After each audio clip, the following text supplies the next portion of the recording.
जय श्री कृष्ण। राधे राधे। आइए सुनते हैं भाई दूज की कथा या कहानी। दिवाली के बाद भाई दूज का त्योहार आता है, जो भाई बहन के रिश्तों का प्रतीक माना जाता है। इस साल भाई का त्योहार 14 और 15 नवंबर दोनों दिन पड़ रहा है। इस दिन बहनी भाई की सलामती के लिए यमराज की पूजा करने के पश्चात भाई को तिलक लगाती हैं। भाई दूज की पूजा के दौरान भाई दूज की कथा सुनना बेहद महत्वपूर्ण और फलदायक माना जाता है। इसलिए भाई दूज पर सुने ये पौराणिक कथा। भगवान सूर्य नारायण की पत्नी छाया है। भगवान सूर्य और छाया के पुत्र और पुत्री हैं यमराज तथा यमुना जी। यमुना जी को अपने भाई यमराज से बड़ा लगाव था। वह उनसे बराबर निवेदन करती रहती कि अपने इष्ट मित्रों के साथ आकर उनके घर भोजन करें। काम की व्यस्तता के चलते यमराज जी बहन की बात को टालते रहे। कार्तिक शुक्ल पक्ष का दिन था। यमुना जी ने अपने भाई को भोजन के लिए अपने घर आने के लिए आमंत्रित कर वचनबद्ध कर दिया। यमराज ने सोचा कि मैं तो प्राणों को हरने वाला हूँ, मुझे कोई भी अपने घर नहीं बुलाना चाहता। बहन जिस सद्भावना से मुझे बुला रही है उसका पालन करना मेरा धर्म है। बहन के घर आते समय यमराज ने नरक निवास करने वाले जीवों को मुक्त कर दिया। यमराज को अपने घर आया देखकर यमुना की खुशी का ठिकाना नहीं रहा। उसने स्नान कर पूजा करके व्यंजन परोस कर भोजन कराया। यमुना द्वारा किए गए आतिथ्य से यमराज ने प्रसन्न होकर बहन को वर मांगने का आदेश दिया। यमुना ने कहा कि भद्र, आप हर साल इसी दिन मेरे घर आया करें। मेरी तरह जो बहन इस दिन अपने भाई को आदर सत्कार करके टीका करे, उसे तुम्हारा भय न रहे। यमराज ने तथास्तु कहकर यमुना को अमूल्य वस्त्राभूषण देकर यमलोक के लिए प्रस्थान किया। इसी दिन से भाई दूज की पर्व की परंपरा का आगाज हुआ। ऐसी मान्यता है कि जो बहनें अपने भाई का आतिथ्य स्वीकार करते हैं उन्हें यमराज का भय नहीं रहता। इसलिए भैया दूज के दिन यमराज तथा यमुना जी का पूजन किया जाता है। एक और कथा के अनुसार एक बार की बात है, एक बूढ़ी औरत जिसके 7 पुत्र एक पुत्री थी, उस बूढ़ी औरत के 7 बेटों पर सर्प की कुदृष्टि थी। जैसे ही उसके किसी भी बेटे की शादी होती, उसका 7वां फेरा होता तो सर्प उसे डस लेता और वो मृत्यु को प्राप्त हो जाता था। वो बूढ़ी औरत दुखी हो गई थी। बेटी की शादी पहले की हो चुकी थी। इस तरह 6 बेटों की मृत्यु हो गई थी। उस बूढ़ी औरत पर बहुत बुरा समय आ गया था, जिसकी वजह से उसने 7वें की शादी करने के लिए मना कर दिया था। 6 बेटों के मरने के दुख में बूढ़ी औरत अंधी हो गई थी, लेकिन कभी न कभी तो उसकी शादी भी करनी पड़ती। बूढ़ी औरत किसी भी तरह जोखिम नहीं उठा सकती थी। भाई दूज का समय आ गया था। 7वें बेटे ने कहा, माँ, मैं दीदी के घर जाने वाला हूँ, भाई दूज आ गया है। माँ ने कहा, ध्यान से जा और जल्दी आ। भाई के आने की खुशी में बहन की खुशी का ठिकाना नहीं रहा। भाई की खातिरदारी के लिए, अच्छा पकवान बनाने के लिए बहन ने सोचा कि पड़ोसन की मदद लेनी पड़ेगी। खुशी में बहन ने पड़ोसन से मदद मांगी और पूछा, दीदी, मेरा भाई आ रहा है, मैं क्या करूं? उसे क्या बना के खिलाऊं? पड़ोसन उससे चिढ़ती थी। उसने कहा कि दूध से रसोई ले और घी से चावल पका। अब भाई की खुशी में पागल बहन ने सोचा कि हाँ, ऐसा ही करूंगी। भाई को आते रास्ते में सांप मिला। सांप उसे काटने को आगे बढ़ा तो उसने बोला कि भाई, आपका मैंने क्या बिगाड़ा है, मुझे क्यों काटना चाहते हो? सांप ने कहा कि मैं तुम्हारा काल हूँ और तुम्हें यमराज के पास पहुँचाने के लिए आया हूँ। भाई ने रोते हुए कहा कि भैया, आप मुझे मत काटो, मेरी बहन मेरा इंतजार कर रही है। मैं ही उसका आखिरी भाई हूँ, उसका और कोई भी भाई नहीं बचा है। अगर मैं उसके पास नहीं गया और उसे पता चला कि मैं भी मर गया हूँ तो वो भी मर जाएगी। सातवें भाई के रोने से सांप ने कहा कि तुझे क्या लगता कि तो मुझे बेवकूफ़ बना के चला जाएगा? लड़के ने कहा कि तुम्हें मुझ पर भरोसा नहीं है तो तुम मेरे झोले में बैठ जाओ। जब मेरी बहन भैया दूज बना ले तो उसके बाद तुम मुझे मार देना। भाई बहन के घर पहुंचा। भाई को देखकर बहन की आंखों से आंसू निकल आए। भाई ने बहन से बोला, दीदी भूख लग रही है, खाना दो जल्दी। बहन ने पड़ोसन के कहने पर रसोई को दूध से धोया था और घी में चावल पकाने की कोशिश की थी। भाई ने पूछा कि क्या हुआ दीदी, इतना समय क्यों लग रहा है? दीदी ने सारी बात बताई कि पड़ोसन ने मुझे ऐसे ऐसे करने को कहा। भाई ने हंसते हुए कहा कि दीदी, कहीं सुना है आपने कि दूध से कभी रसोई लिपी गई हो और घी में कभी चावल पके हैं? गोबर से रसोई लीपो और दूध में चावल पकाओ।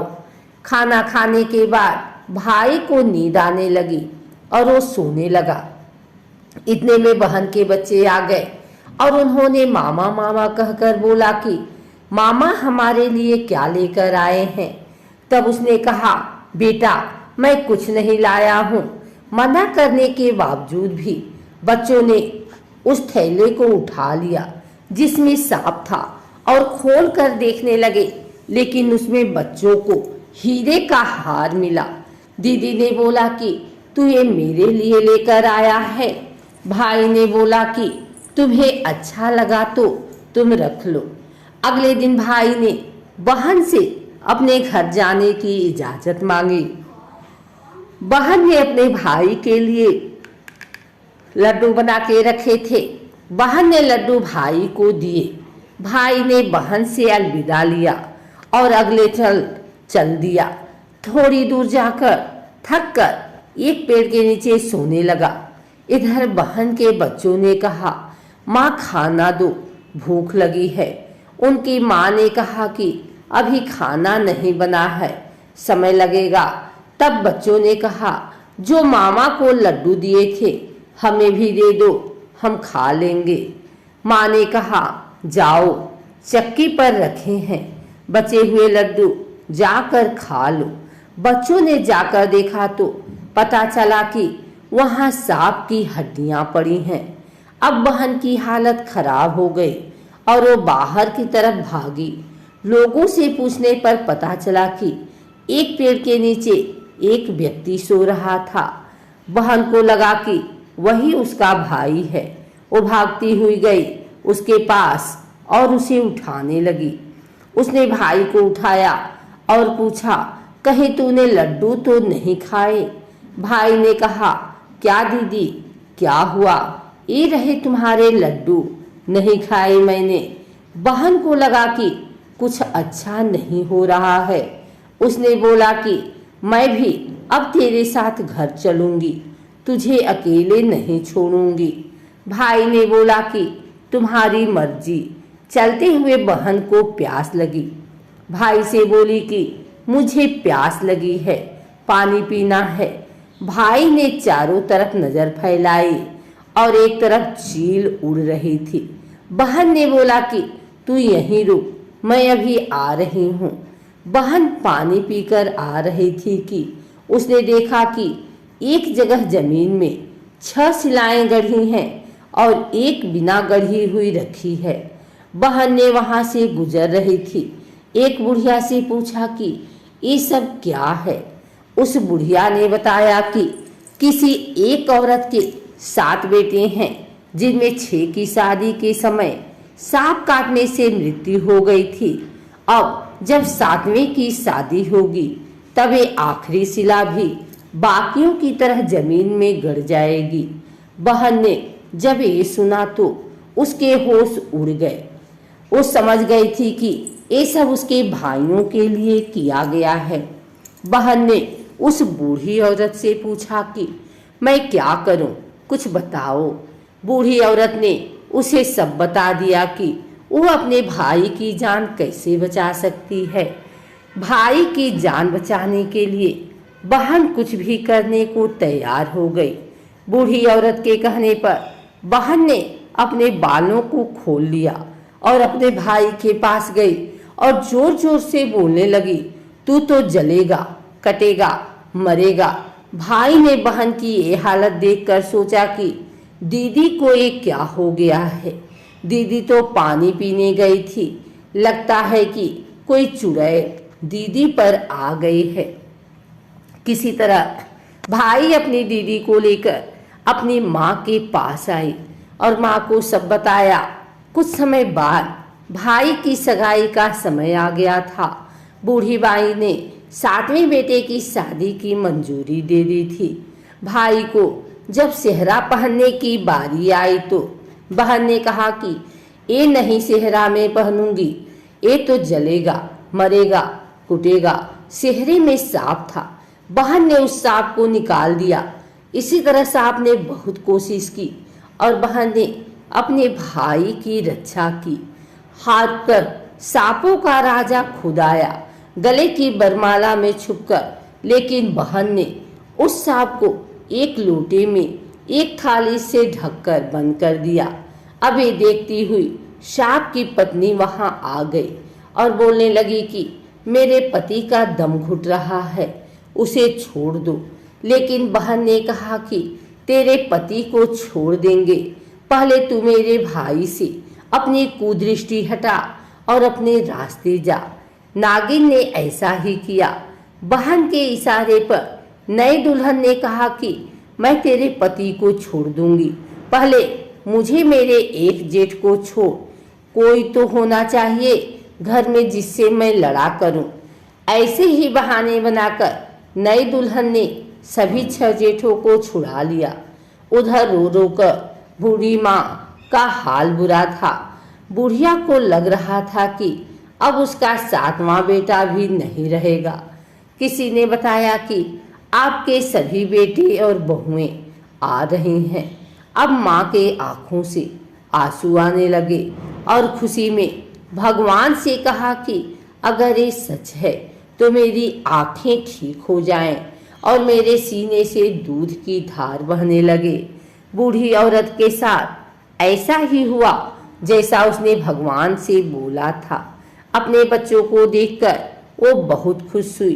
बूढ़ी औरत को अपनी बेटी की शक्ति और बेटी का अपने भाइयों से प्यार देखकर उसके आंसू आ गए।